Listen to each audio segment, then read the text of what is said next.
Hello, magandang umaga mga kainday ko. Happy New Year! Eto, at paglilinis naman tayo ng bahay natin mga kainday ko. Yan, pinakikita ko na sa inyo ang bahay kong pangit mga kainday ko.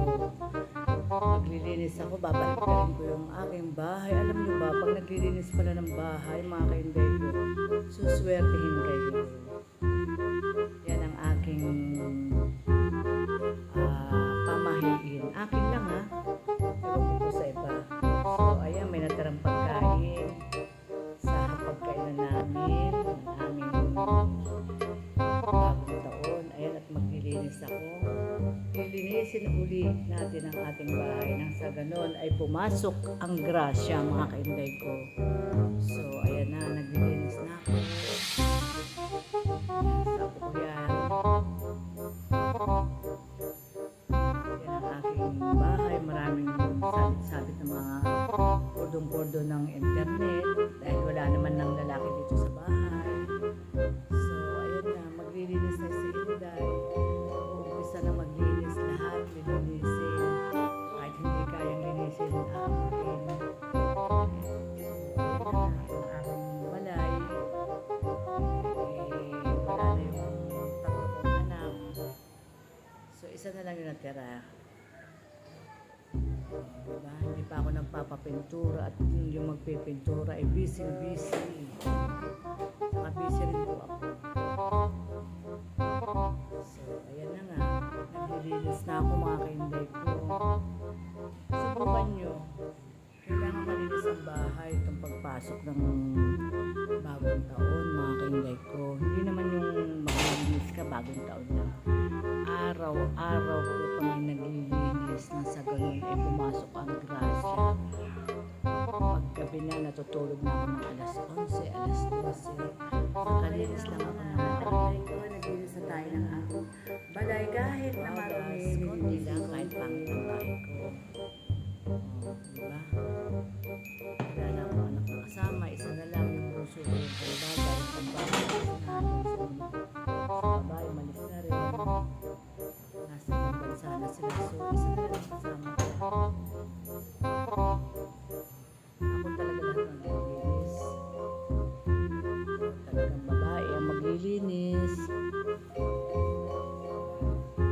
Kaya na, maghapon ako maglilinis mga kaibigan. Siguro matatapos ng mga alas 5.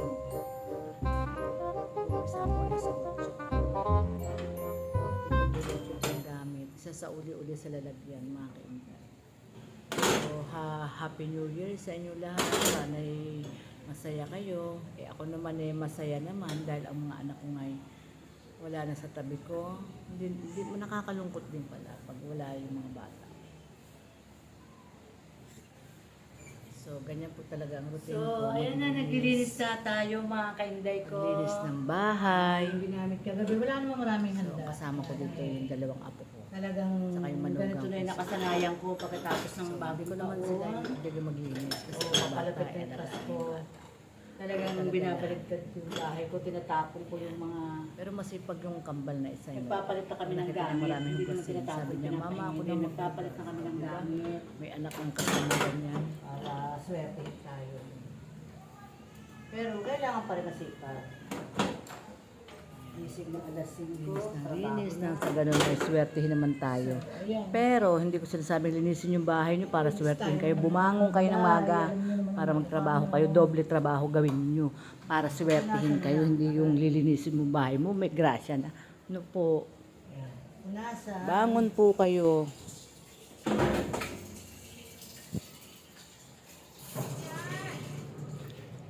Bangon po kayo.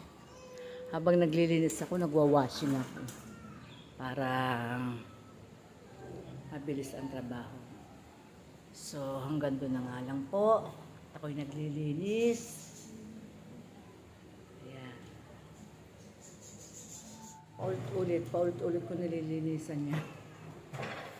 Hanggang taas para hindi malikabok.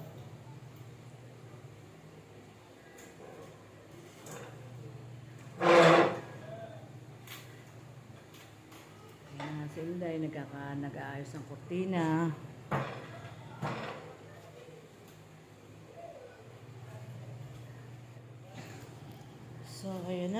nag-aayos tayo ng kortina para maaliwalas ang ating bahay.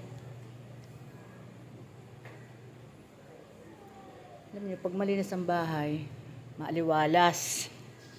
Sabihin ng maaliwalas, ano bang tawag nito yung maaliwalas daw?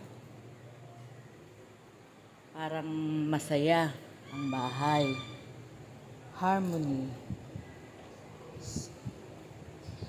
Ibig sabihin, maaliwalas, masaya, maaliwalas,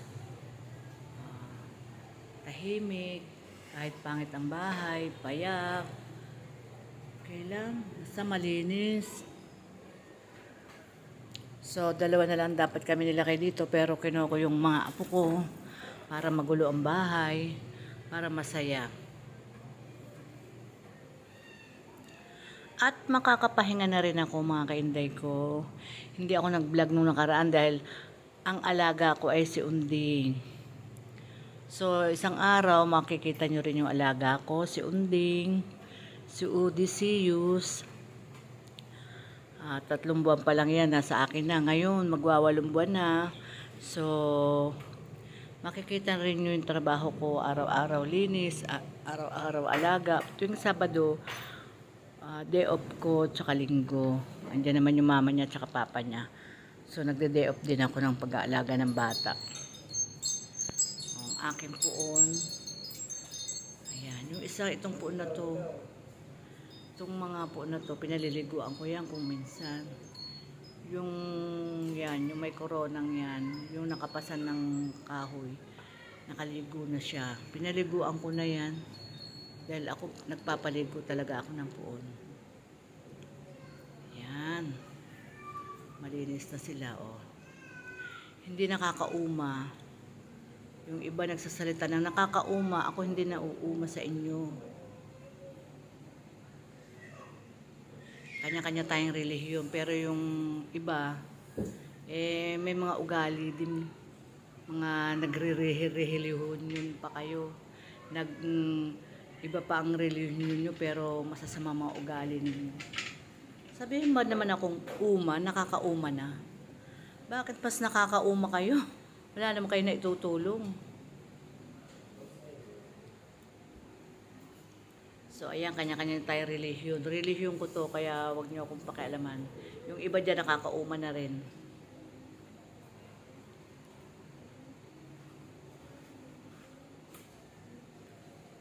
Dapat pag may relihiyon kayo, na solid kayo sa relihiyon yun, maging mabait kayo. Yan ang ginagawa ko, taon-taon siya. Nag-aalay tayo ng ganito, bilog-bilog. Pagkatapos sa labesa, sa puon naman siya. Mag-aatang na ako sa kanya. Kagabi nag-aatang ako ng kanin tsaka ulam. Ngayon yung prutas naman sa lamesa ko, bibigay ko sa kanya. Yan, ganyan ako sa mga puong ko. Pag marurumi na, tapos na. Pinaliliguan ko na yan. Tapos na ako dun sa isa, dito naman sa isa. Kaya kailangan talagang iskubahin lahat para maaliwalas ang buhay ni Inday.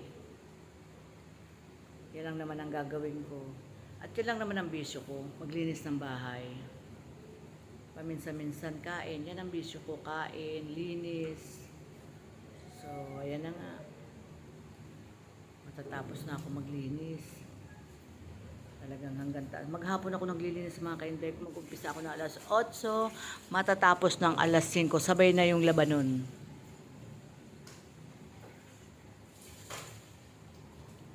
Walang kasawa ang hanggang sa muli. Tapos na ako maglinis. Binaligtad ko na yung bahay ko.